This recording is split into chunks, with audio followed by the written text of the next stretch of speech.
The two key things I would say is, every entrepreneur is always super passionate about what they've created, and they should be, rightfully so, they should be. But transfer that passion into your audience. So how would you do that is what I would say would be very key. In the initial days, testing our product is very important. And yes, there would be a market research, there would be some sort of an idea of who should our product be sold to. However, test it via farmers market, test it via festivals, test it via pop-up markets. There are tons of ways of testing our product in today's day and age. Social media has also made it quite easy. And maybe test it via your neighbors.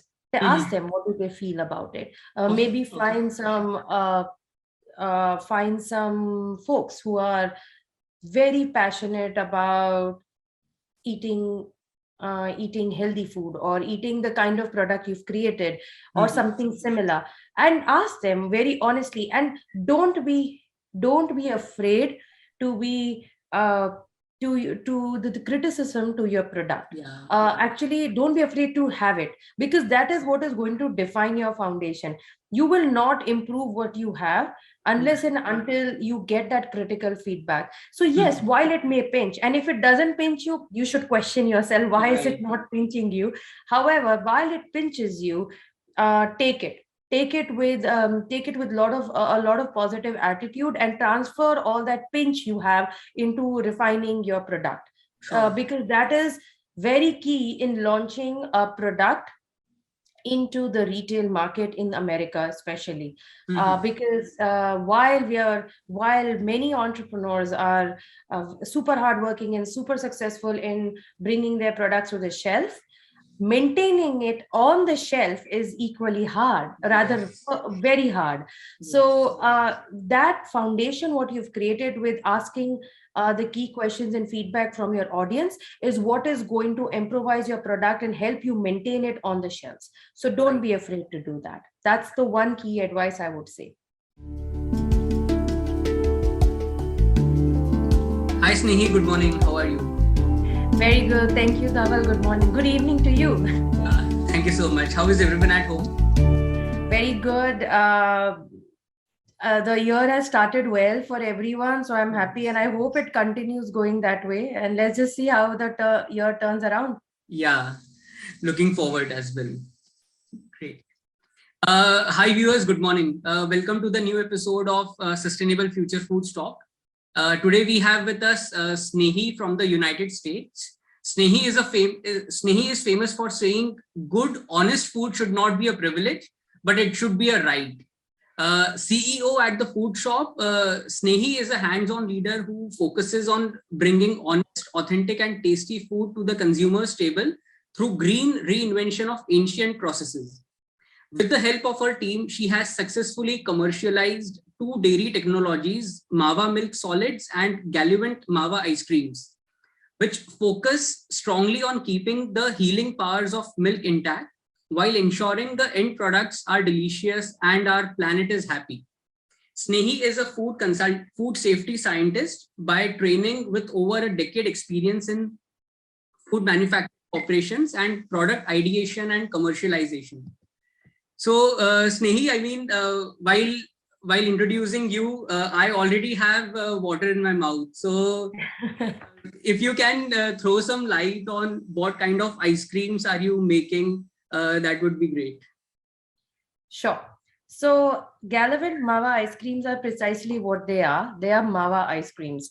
Now, Mava is an ancient, let me put it this way. Around 700, 800 years ago, the chefs of the royal family, the Mughal royal family, wanted to appease their the kings and the royal family. So they created a new product, I guess, Mava, with which they ended up creating a lot of other desserts like gulab jamun and kulfi and what else? Whatever else can be made with Mava at that time.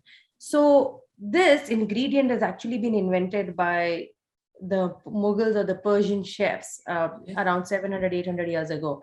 And what it is basically just evaporation of milk in a slow, consistent manner, such that the end product has only like around 30% of moisture left in it. Okay. And it's like a basic thick mass, yummy mass actually, because it's caramelized and yummy and buttery with tons of milk fat in it. And that end product is then further used into making tons of South Asian desserts and ice creams. Now, Gallivant Mava ice creams is made with the same technology which was invented 700, 800 years ago by the royal chefs.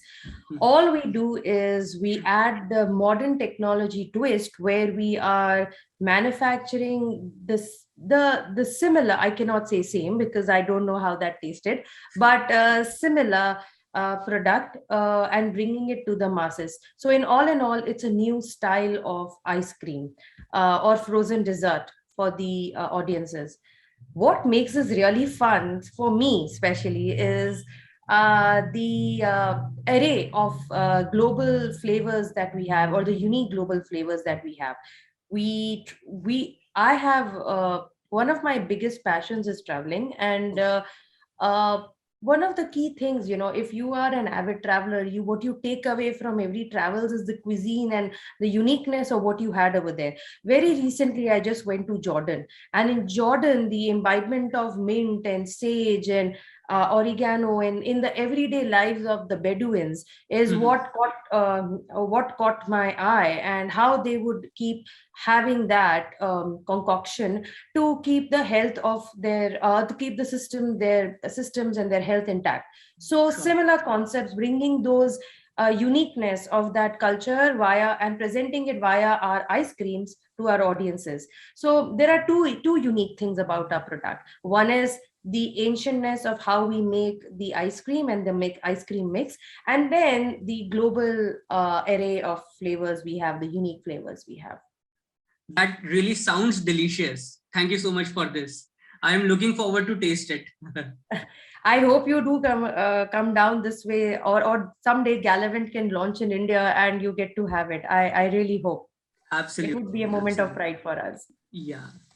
So, Snehee, of course, I mean, since you have an extensive experience in the CPG industry in the US, so if you can please suggest a few tips for the emerging brands to identify the right target audience or define the customer in the natural food space. The two key things I would say is, every entrepreneur is always super passionate about what they've created, and they should be, rightfully so, they should be. But transfer that passion into your audience. So how would you do that is what I would say would be very key. In the initial days, testing our product is very important. And yes, there would be a market research, there would be some sort of an idea of who should our product be sold to. However, test it via farmers market, test it via festivals, test it via pop-up markets. There are tons of ways of testing our product in today's day and age. Social media has also made it quite easy. And maybe test it via your neighbors. Ask them what do they feel about it. Maybe find some folks who are very passionate about eating healthy food, or eating the kind of product you've created, or something similar, and ask them very honestly. And don't be afraid to be to the criticism to your product. Actually, don't be afraid to have it, because that is what is going to define your foundation. You will not improve what you have unless and until you get that critical feedback. So yes, while it may pinch, and if it doesn't pinch you, you should question yourself, why is it not pinching you? However, while it pinches you, take it with a lot of positive attitude, and transfer all that pinch you have into refining your product. Because that is very key in launching a product into the retail market in America, especially Mhm. because while many entrepreneurs are super hardworking and super successful in bringing their products to the shelf, maintaining it on the shelf is equally hard, rather Yes. very hard. Yes. So that foundation, what you've created with asking the key questions and feedback from your audience, is what is going to improvise your product and help you maintain it on the shelves. So don't Right. be afraid to do that. That's the one key advice I would say. Awesome. Awesome. That's a pretty practical one. Thank you for this. So, of course, you have spent a lot of time in the US market now. So, how do you see the new consumer trends in the US mainstream specifically? um I would say there is, of course, this is not a hidden truth. Plant-based products are taking are slowly well, not slowly, they are increasing, or having an increasing presence in the market. Mhm. However, the traditional products, that are dairy products, meat products, uh, while their consumption overall may have decreased, but quality consumption has increased. by Right. what by what I mean by that is, people still want to eat these products, but they want to make sure that when they're eating this, the product is of a good quality. It's clean, it is honest, it is authentic, it does not contain unnecessary ingredients that one cannot pronounce, it does not contain unnecessary chemicals that are not needed typically in a product. So I would say, yes, your consumer is getting more intelligent in Sure. asking intelligent and brave questions, or questions regarding, they are concerned what are they putting in their body, and what is their whether their health is going to get affected. What Sure. COVID in the last 2 years have taught us is that mental health and physical health is prime, and one of the Absolutely. key ways of bringing making it healthy, or keeping our physical and mental health in a good condition, is by putting good food in our body. Right. So that's why I say the consumers are asking for good quality products even in these fields. Right. Right. Great. That's really interesting. And of course, I mean, you have been running a food shop for more than 7 years now. And if you can throw some light on how, as an entrepreneur, have you grown and as a brand in the CPG space? That's a tough one, Dhawal. um, I think I would say only one thing to everyone: don't be afraid to make mistakes. For if you don't make mistakes, you will not know three things. First, the importance of a success, Mhm. the value of the work that you are putting in. Till a hurdle comes, or till a mistake is made, you will not realize the importance of the work that you've done. And Yes. lastly, I would rather make mistakes now, which are more manageable for me in terms of risk. Risk is very relative to everyone. It could be Right. financial risk, it could be operational risk, it could be a labor risk, at the cost of losing your team or something like that. But always, everyone has a different, I guess, threshold for handling risk. So I would say, make all the mistakes you can now, and don't be afraid, because if Sure. you don't make a mistake, something is off. Let me be Right. very clear. Right. Don't be afraid to make mistakes, for then only you will go reach out to fellow co-founders or founders or mentors and ask them what did they do. Of course, you're Right. going to ask questions prior as well, but you will not know the importance of what they've said, or whether what they've said is totally applicable to your system, because you're unique.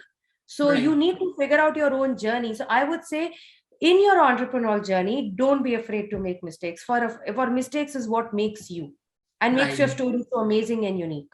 Right. Right. That's great. That's great. And as a brand, where do I begin? I would say, this is not something that um, happens overnight, and growing a brand takes years. Sometimes we pass away and the brand continues growing, in its own unique way. So I would say since the launch of my two brands, have learned a lot in terms of, um, one of my brands is a business to business brand, and one of my brands is a B2C brand. With my business to business brand, I must have the amount of I'm a very hands-on person in terms of market research or operations or R&D. So in each of these realms, with my B2B brand, I don't know, maybe I can write a white paper on the tons of experience I've had in launching a product manufactured and made in the Americas into the South Asian market and the hurdles I faced. Now, let me be very clear. I have not yet been successful in terms of bringing the product into India because of the last 2 years. There have been tons of hurdles, but I have made tons of progress in my conversations with the folks whom I'm planning to work with to bring the product into India. And secondly, with my B2C brand, I would say, uh, like I said, when I launched the brand Gallivant Mava Ice Creams on August 9, 2019, we had 200 and more than 200 folks attending our event, brand launch event. And while it was, it felt very encouraging, and it was a beautiful experience. However, it comes with a lot of nervousness, good anxiety.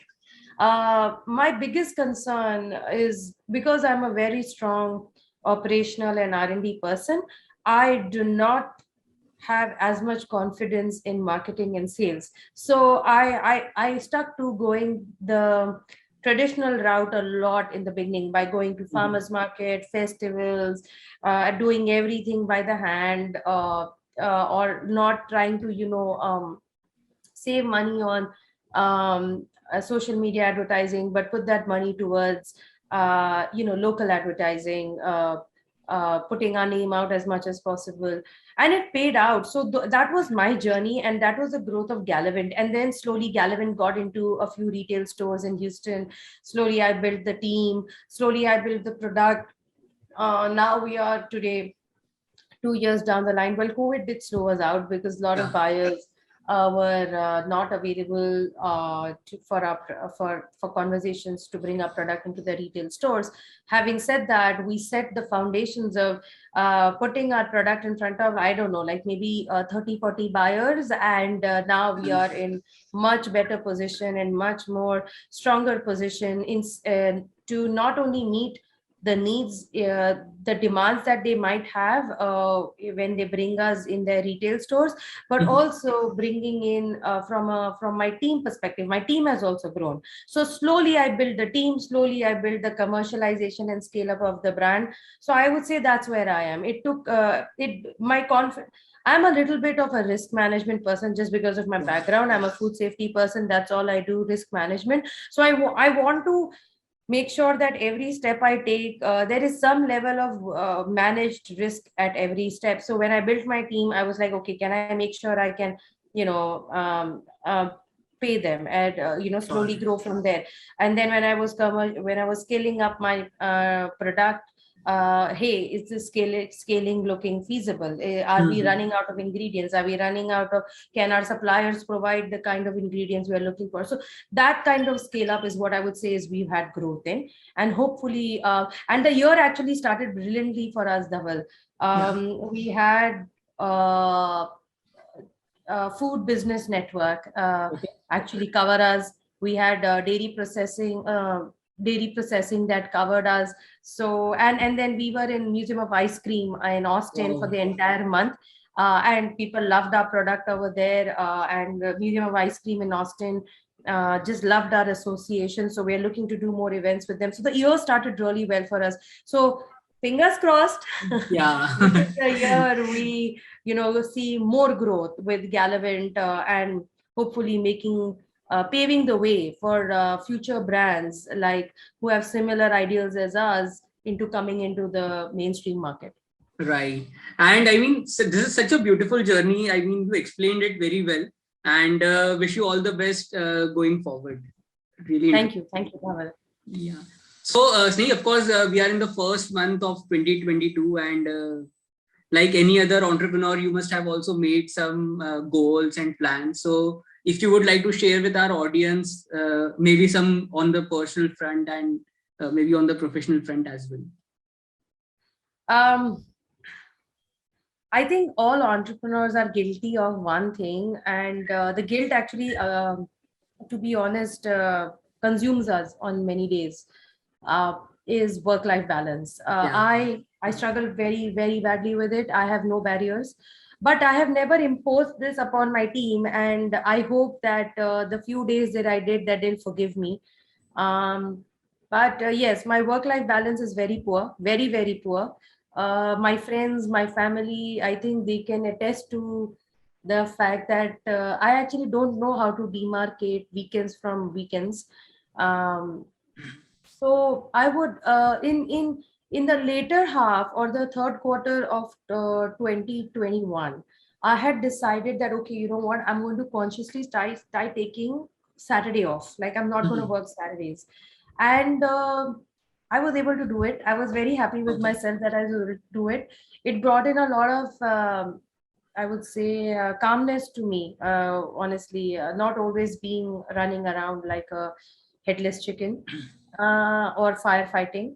But I want to bring in more work-life balance personally in for my work. Sorry, for my on a personal front, and from a so that you know I can I think it's time I pay more attention to my mental health and my physical health. So that is the one thing I really want to focus on this year. If I can just slightly give myself more time during the week and you know, do more with myself and being more mentally and physically healthy, I'd like that. I'm a very clean eater. I didn't really have a choice, so that I'm happy with. I am happy with my nutritional profile, but my health in terms of physical activity and mental exercises, I want to really focus on that this year. Second, on a professional front, my team is probably going to be like not again, but I actually want to come up with one more invention this year. Mhm. No, I don't know if I would launch it, but I would like to. By invention, I mean I not only do the product prototypes on my bench, but I also successfully commercialize them. Mhm. And by commercialize, I mean scale up, not bring them into market, but scale them Sure. up. So that's my goal for this year from a professional end. What my team wants me to do for Gallivant and Mava, I leave it to them. Okay. I'll let them speak for that. But I would say, of course, we want to put Gallivant in as many stores as possible. So that would be a very strong goal for our company. And Right. then Mava, we would love to see Mava getting into the rightful markets, licensing the technologies or forming partnerships as feasible to get into the rightful market. So those are I would say, the 3 to 4 goals that I have for myself and my Great. company. Great. Wish you all the best for this, and I'm sure you'll sail through. Thank you.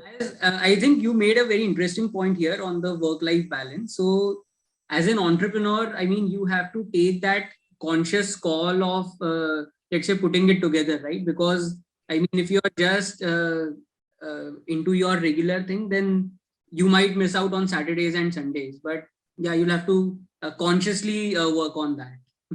Yes, no, not just that. Actually, you know, while talking to you, I just realized something that I would also like my team to do something, you know, like, so Sure. maybe it may not be a bad idea. Maybe this is notes for me to actually put something in terms of health and wellness as a goal or a KPI for my company as well. Maybe I would definitely be at the bottom of it, losing out to all of them, I'm pretty sure. And it wouldn't be a surprise to anyone. However, at least it will put us consciously make us all question each other's Right. practices, you know.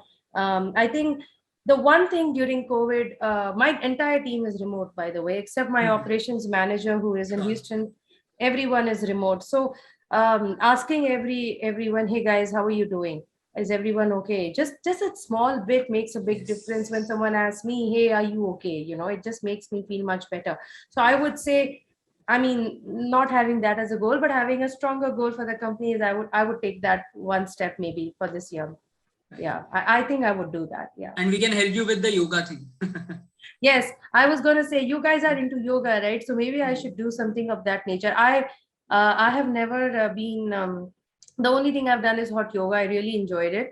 However, it's very fast paced, and it may not be everyone's cup of tea. So maybe I would.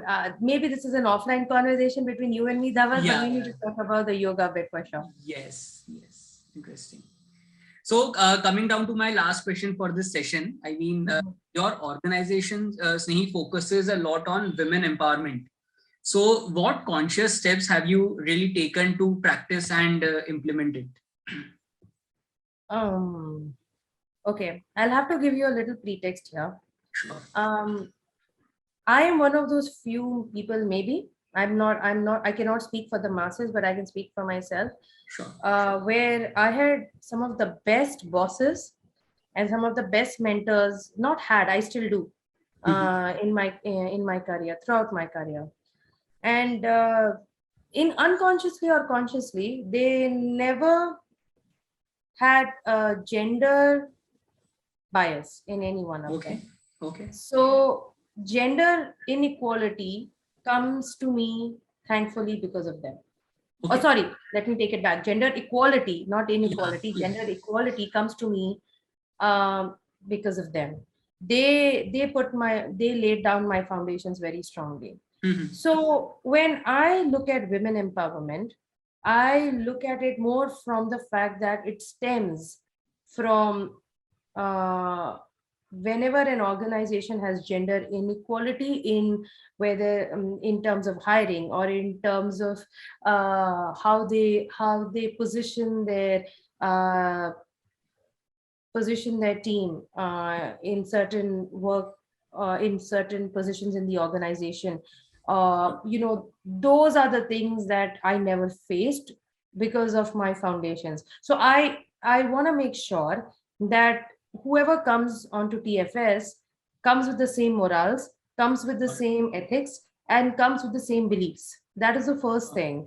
Secondly, women empowerment and gender equality is you can set up as many goals as you want, Mhm. but it also reflects in your action in how you deal with your team.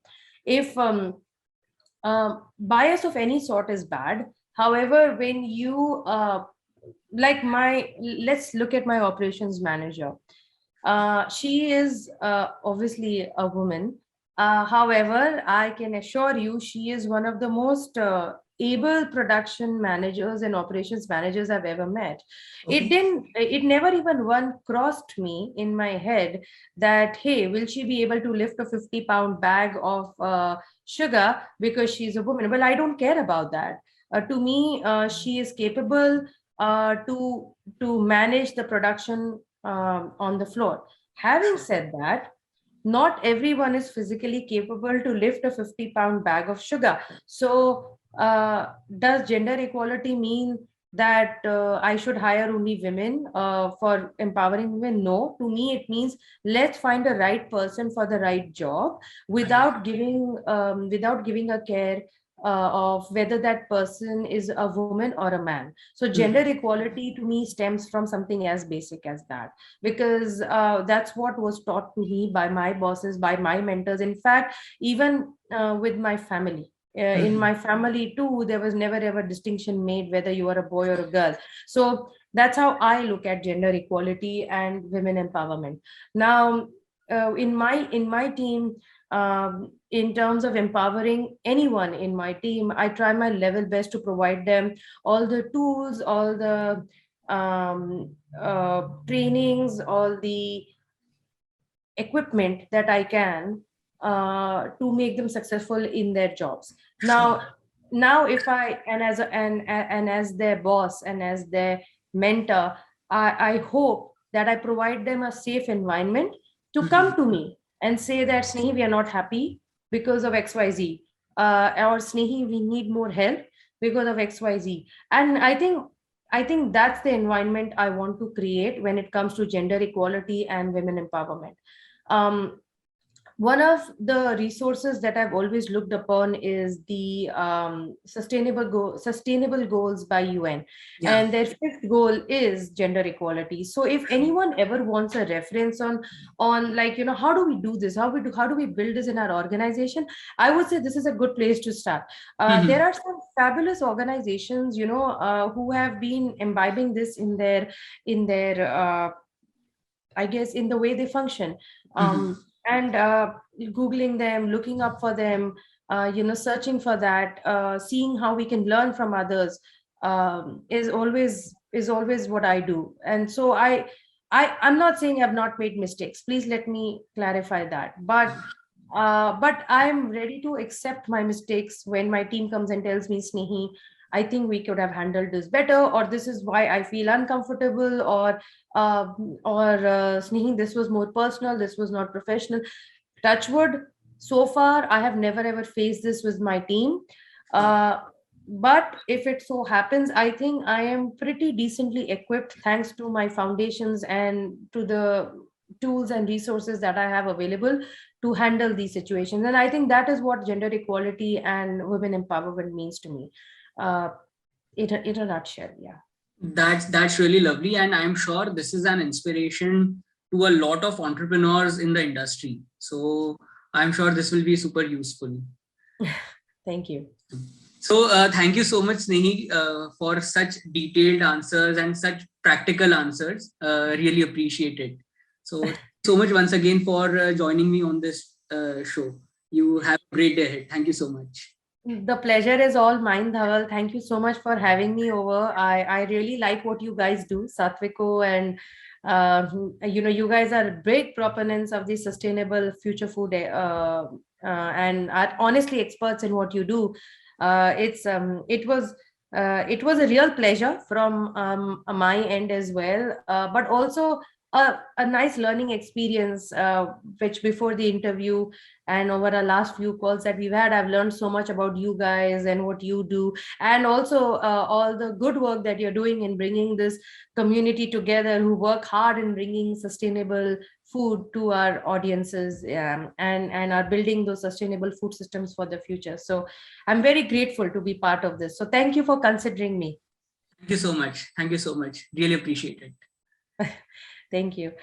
And you have a great day, and I hope you have a fabulous coming week, or rather what's left of it, the weekend. Yeah, 2 days. Awesome. Thank you. Thank you so much once again. Yeah. All right.